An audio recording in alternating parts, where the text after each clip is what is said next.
This is Saturday, the 6th day of December 2025.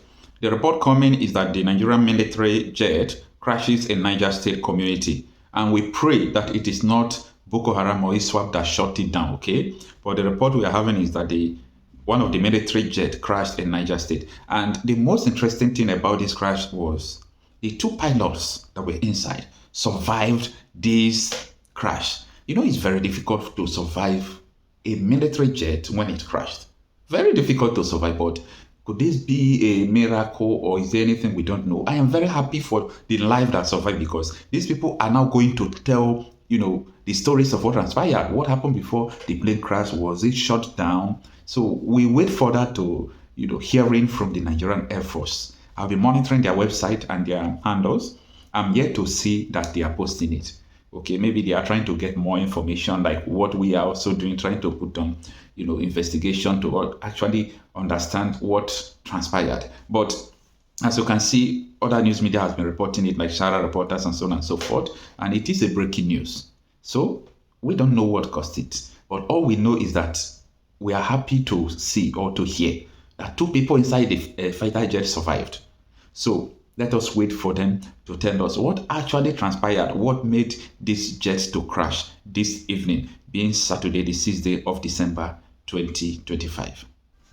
However, the former presidential candidate of the ADC, Kachuku, has come out to draw the attention of Tinubu to a failing state, or what he called a failed state, that Nigeria has actually failed and the politicians are not doing anything about it, especially about the insecurity in Nigeria. That people are now turning the killings and the kidnappings in Nigeria to become a normal thing.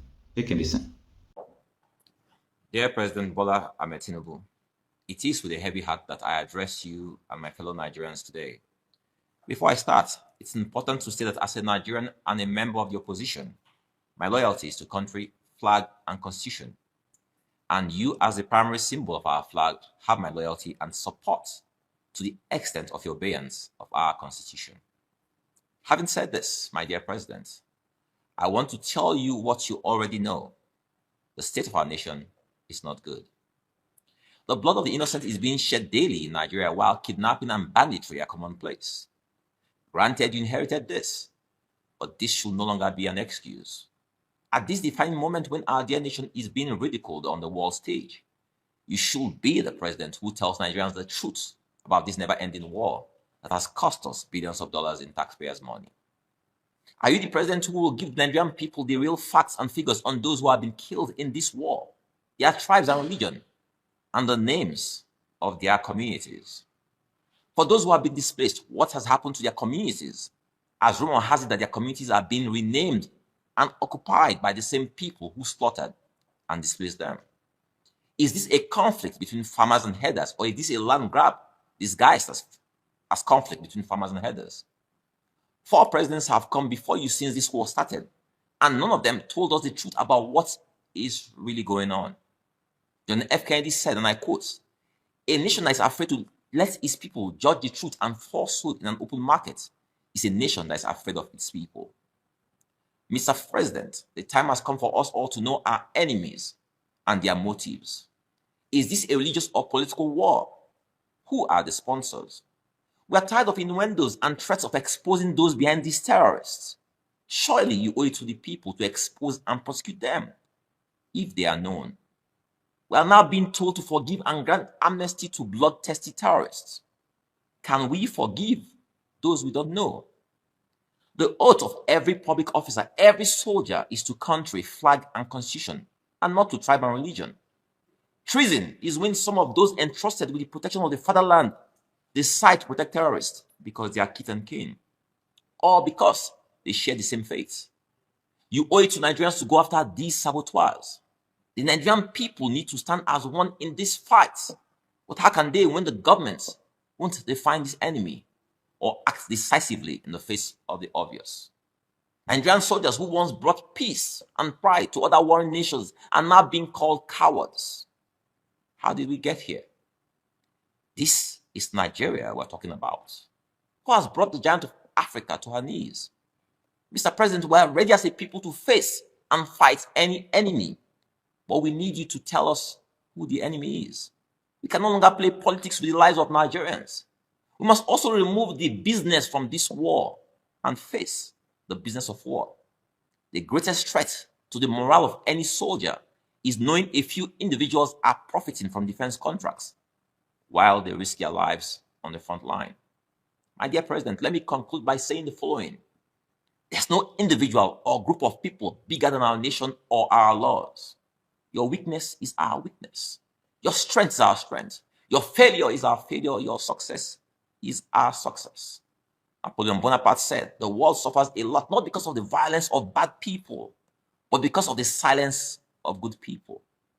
The good people of Nigeria are probably silent because they are waiting for a president. They are waiting for you to tell them the truth. A leader is a dealer in hope. We are losing hope. We need to go beyond doing what is tokenism at this point. Every minute that goes by, every hour that goes by, every day that goes by, someone is kidnapped, someone is killed. In the war we face right now, simply changing the Minister of Defense, is that enough? The Minister of Defense is not in the front line, but he commandeers, but he's not in the front line. Nigerians want to know the truth about what is actually happening in this war. Every day, what we hear about farmer-header clashes. Is that what this war is really about? Now we're being told it's about mining. Is this war about mining? Are people being killed daily? Are young girls and boys being kidnapped daily because of mining? What's happening to the communities where the people have been displaced? Is this about mining or banditry? Or is this about land grab? Is it true that there's truly a genocide going on in Nigeria, as President Donald Trump has alleged? What is the truth? Going on 2 decades, no president has come out to tell us what's actually going on. We need to know the facts and figures behind those who have been killed so far. Beyond their names, we need to know their tribes, we need to know their religion, we need to know the communities and what's happening to those communities. What have we done to rebuild the communities where people have been killed or where people have been displaced? We now seek as a nation to start rehabilitating terrorists, whereas we ignore the victims of their heinous crimes. So we have to ask critical questions now of our leaders. This president has to be the president who tells us the truth about this war. What is really happening? Is this a religious or political war, or is it both? And if that's the case, what are we going to do as a people to confront this? It's not a war that a government can fight on its own without getting the people behind the war. The Nigerian people need to stand up and fight this war. But before we fight, we need to know who the enemy is. Are we fighting ourselves? Are the enemy amongst us as a people? Those are the questions we need to ask and answer. I was very clear in my speech. The president must unveil those behind this terrorism, those who have brought us to this war. Secondly, state police or state policing is long overdue. There's no reason why at this point, why we should be shying away for what is the obvious in the face of the kind of war we face. Our troops, I believe our troops are very brave men and women who are fighting this war, but this war is no longer a conventional war. This war is a war where the enemy is striking at soft targets across the country. Our troops are exposed at multiple flanks, so the people have to be part of this war at this point. Every brave, every patriotic man, woman, and child should at this point be able to arm up and face this terror that is before us. So state policing is long overdue. You spoke about the bill, which bill again you're talking about again? What's the question again? Concerning people. Yes, in a time of war like this, we must do the unconventional to face the unconventional. If it means that every man, woman, and child should carry guns, like in time of war, then that should happen. That bill again is long overdue. We cannot have a situation where people, in the name of being headers, are carrying AK-47s across the country, whereas their innocent victims are left unprotected. How many policemen do we have in this country? How many soldiers do we have in this country? How many people can they protect? The people must be allowed to carry arms to protect themselves. When you have highly placed Nigerians who use opposition as a camouflage to destabilize Nigeria, and the government of the day is scared of going after these people because they don't want to be termed as going after opposition, then we're doing damage to our country. We can't keep on hinting or inferring to Nigerians that this is what is going on. Nigerians must be told the truth. What exactly is going on? It's now like a comedy. Every day you hear that a school has been raided and students are being kidnapped, and the next day you hear that these students have been released. This is a comedy. Is kidnapping now a comedy in Nigeria? But this is what we're saying. So if you know these people, to reach to them to say that, oh, release these people, that means you know those behind this. You know their faces, you know their numbers. Why are we not going after them? Why are we not going after these people?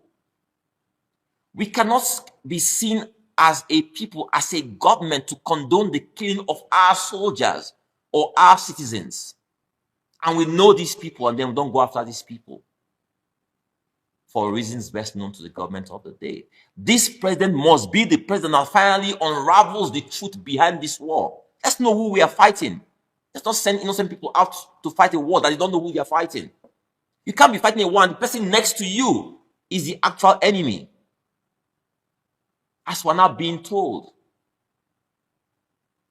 a general was killed like cattle, disgraced. A general of the Nigerian army. The Nigerian army. The Nigerian army we're talking about was the pride of the entire African continent. And this is the army we're now being told cannot overrun a ragtag bunch of terrorists. There's more to this than meets the eye, and we need to unravel the truth. To the extent of the role that morality or our value system plays in a society. Yes, we are debased as a people. We have lost it completely, and we need to start rethinking our whole value system. We need to think completely, thoroughly, because of the next generation, so that they don't inherit who we are today as a people. We need to thoroughly rethink that. We can no longer be rewarding those who steal, those who commit all sorts of crimes. We cannot be rewarding them with positions. We cannot be rewarding them with contracts. We cannot be rewarding them with amnesty. We cannot be rewarding these people with clemency when their victims are there crying. When the blood of the innocent is screaming to high heavens, we cannot be seen to be rewarding those people who are the terrorizers. As a society, we must turn around from this practice. What are you expecting? I will say this to General Musa. He's been a commander in the theater of war. He's a retired army general, and he knows what it takes to fight war. War is about our territorial integrity. War is about our honor as a people. War is about defending our image before the Committee of Nations. War is about sending a message that Nigeria as a nation is a very strong nation. He must ensure that we face the business of war and leave business out of war. For too long, we have heard all the stories about juicy contracts and what have you, whilst our innocent citizens die and our soldiers sometimes are left uncatered for. In this new office, yesterday he spoke about the general who was killed and about unraveling the near and remote causes. This is 2-3 weeks, too long already to unravel what happened. Too long. When they speak about someone giving a command to withdraw troops and the next minute a school is raided, we don't need to wait 48 hours to know what actually happened. General Musa must in the next few days tell us the true story of what actually happened. We must see something happening to those people who are sabotaging our nation. We are tired of political statements. We cannot wake up one day to hear that an innocent child has been taken from their place of study, or that someone has been killed in their place of worship, or that someone has been taken from the sanctity of their home. That should no longer be us. It should no longer be accepted as our way of life. What we see now, what we call normal, is an abnormality in any climate. We now accept it. When someone is killed, we're now making it, or someone is kidnapped, we now have skits. Don't worry, we pay and these people will soon be released. Else our nation just goes to dogs. cannot continue like this as a people. We must start asking critical questions. To those who seek to make this war and the victims of this war about politics and about 2027, I tell Nigerian people, reject any such person who brings politics into the blood of these innocent victims. This should never be about politics. Because if you allow politics to come into this, you play the game of the people who are destroying our nation. Anybody who brings politics into this conversation, where innocent people are being killed, then you know the enemies of Nigeria. It's not about politics. We've done this for too long. We need to start defending our people and fighting this war. We start fighting this war.